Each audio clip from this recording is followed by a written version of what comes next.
All right, welcome to the weekend show. We want to sincerely apologize for starting a bit behind schedule, but as usual, we have beautiful packages for you today to ensure that your morning is top-notch. My name is Oluchikalo Emeka, and David. Yes, I am David Okwasele. Ife kalelente bakudente no to amana. Somehow, that idea way to also be here. So we're apologizing really for starting behind schedule. But we still have a lot of time to discuss this morning and look at a very important issue in Anambra State. We are going to underscore the solution agenda in infrastructural development. And then with us this morning, we have Honorable Obin Nawankwo. He is a Senior Special Assistant to the Governor on Media. Honorable, you're welcome to the Weekend Show. Thank you very much, Oluchi and David. I hope you enjoyed your night. The night was cold, but it was very noisy. You're looking well slept, well rested. Yes, thank God for that. So we're looking at the solution agenda. A lot of people say the solution agenda is moving too fast. So I'd like to ask now. Somebody, in fact, I read a comment somewhere that said with the rates, the governor is really doing a lot of work. What would he have to do by the end of the 4 years? So I would like you to rate the government. Like Soludo's government under 1 year, how was it?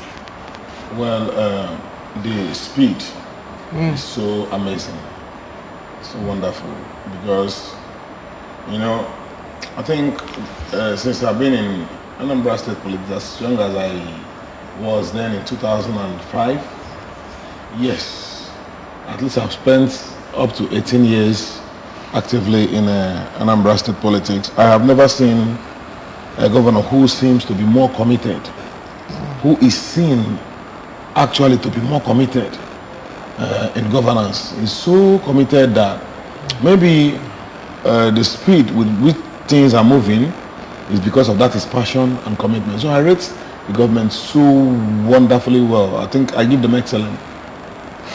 All right, now talking about the infrastructural programs of the governor, we have seen 261 kilometers of road being done across the 21 local government area. We are seeing the Anambra government house that is under construction and several other projects.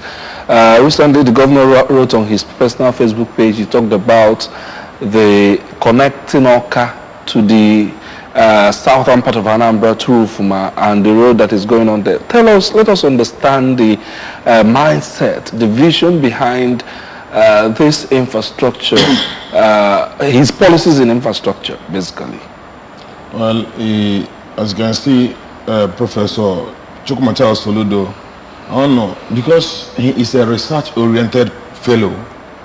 You know, if you check his antecedents, you check his track records, you see he was a lecturer, a professor, and he was working with the United Nations and a lot of institutions, which means he is research-oriented.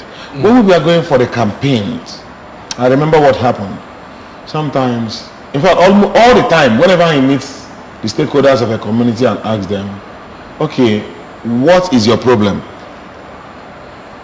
They will be like, all of them, not even one was having a different opinion. All of them were like, our problem is road. You say, what is the second challenge? They say road.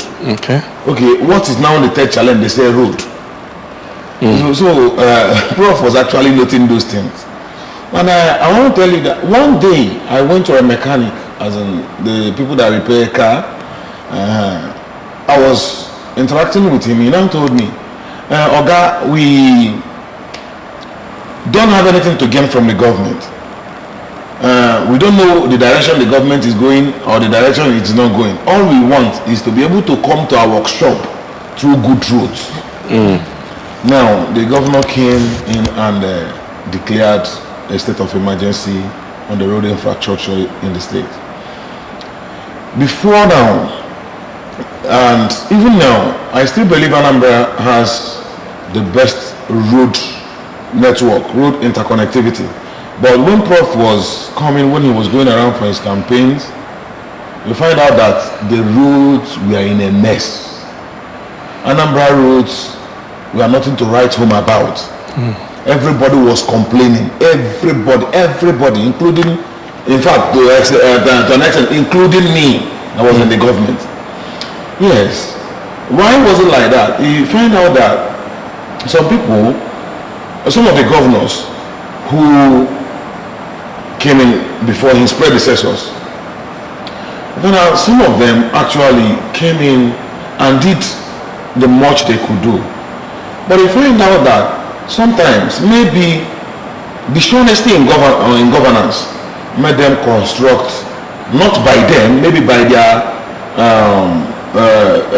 team members, and made them construct some rules that didn't even last up to their expiration of their tenure. And then Governor Soludo came and said, this one singular problem that Anambrians were, clamoring for, I'm going to give them. And that is why he has been able to construct over 261 kilometers of road. And many have been completed, some are around 90% completion, some are around 70, 80, and thereabout. The important thing is that work is going on in all of them, not even one.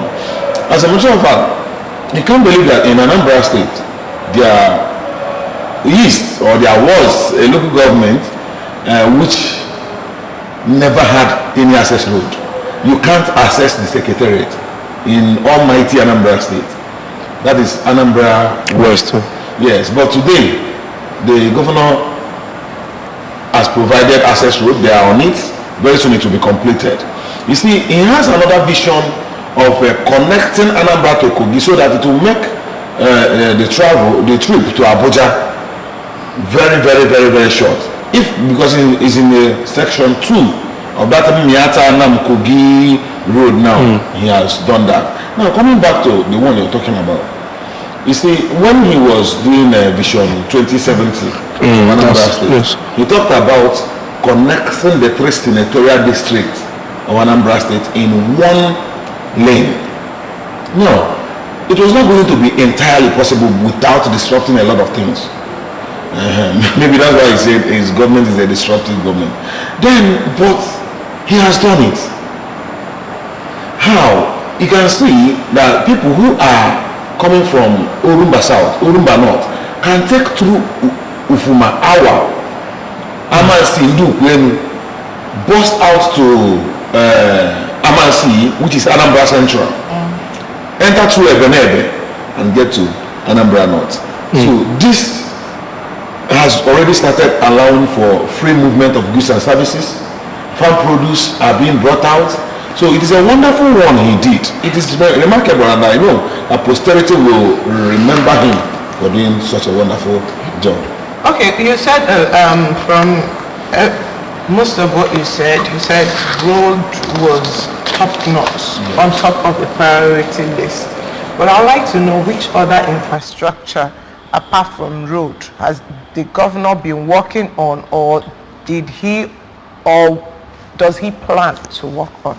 Okay, that's wonderful. That one bar for the government, Mr. Solution, that he declared a state of emergency on road infrastructure does not mean that he has not been doing better than any other governor in other areas. I can always tell you, I'm not a human resource manager, or maybe, but I can, let me say, the human infrastructure. Okay. He has actually put in a lot of works in human infrastructure. There is no governor. There has never been any governor. I don't know of any governor, Southeast Nigeria, South, anywhere, that came into governance. Under a few months, he employed 5,000 teachers. It's unheard of. Now, what they used to do is that when they are going out, when their tenure is ending, they will now employ and pass the bill to the person they are bringing. Now, he has done so also in a health sector. He has employed over 300 major staff, ending the era of hospitals without doctors. Now, apart from that one, if you go, let me still talk on that hospital stuff. You see, you begin to ask, why was our health sector very, very bad? Structures were dilapidated. Did it start in 8 years? Did it start in 16 years? But the governor came and said, no.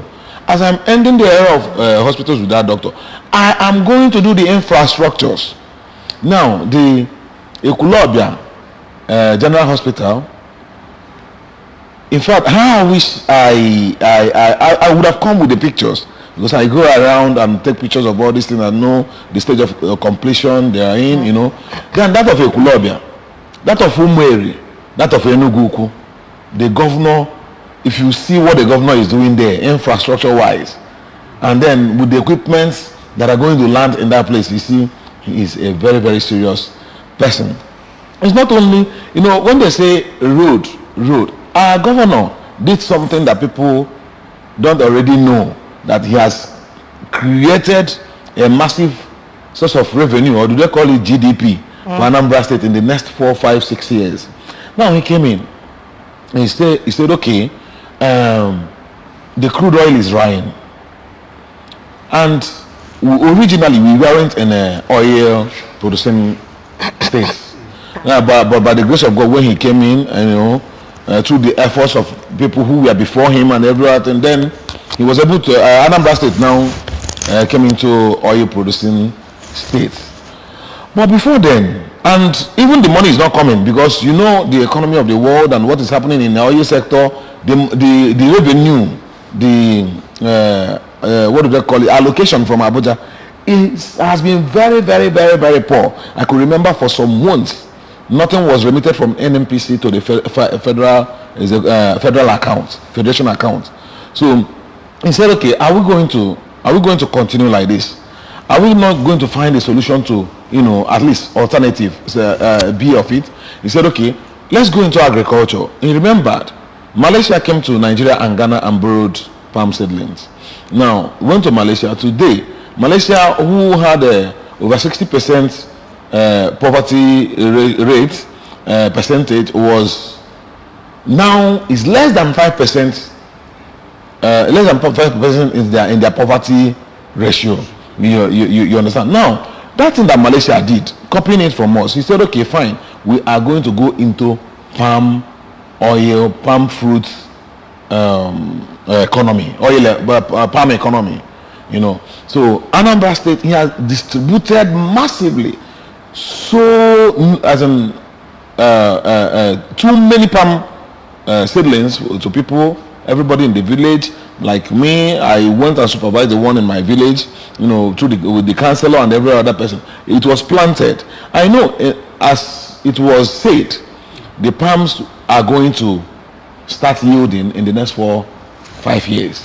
So you see, he has done well, being proactive to make the development that is bringing sustainable. Because if the government will have a very good source of revenue tomorrow, it means whatever he's doing now will be able to be maintained. I don't know if you have gone around Oka.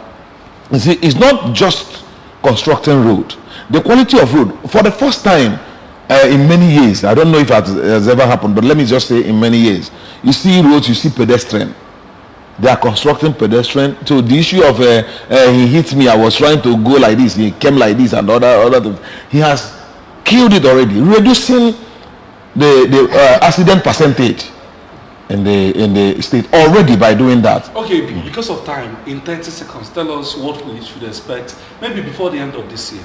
We know he has a lot to do in his 4 years, but people want to know by December, by the end of this year, what are the critical things that we're expecting from the Soludo administration, projects that will be completed? Well, most of the road projects will be completed. That one is, just take it as a promise. Most of the road projects will be completed by December. Sure. Then most of the hospital projects will be completed even before December. A lot of completion. In fact, it will be a kind of completion of what do I call it again? Commissioning. Completion and commissioning. That's what you're going to see. this time around. Then trying to predict, Prof. We already have his 5 pillars, value orientation, all those 5 pillars, but you can't actually predict a man who is very, very very much abreast with civilization developments, ICT. He flows with what is on ground. It is possible, but I can tell you that the digitization of Anambra Civil Service will be pronounced in the next agenda of the governor. He has started it already because he has shared over 200 fifth generation laptops to members of the Civil Service Commission. He's going to do that, and he's training people in a Solution Innovation District. He's doing that now. So expect more digitalization to achieve the Anambra Smart Megacity. All right, thank you very much, Obinna Joseph Wampo, Senior Special Assistant to Governor Chukwuma Soludo on media, for joining us on Weekend Show this morning. And thank you so much for sharing with us some of the things that are happening under our news that we don't know. And thank you so much, you, for being part of the conversation. Don't go anywhere. Weekend Show will continue with the breakfast news.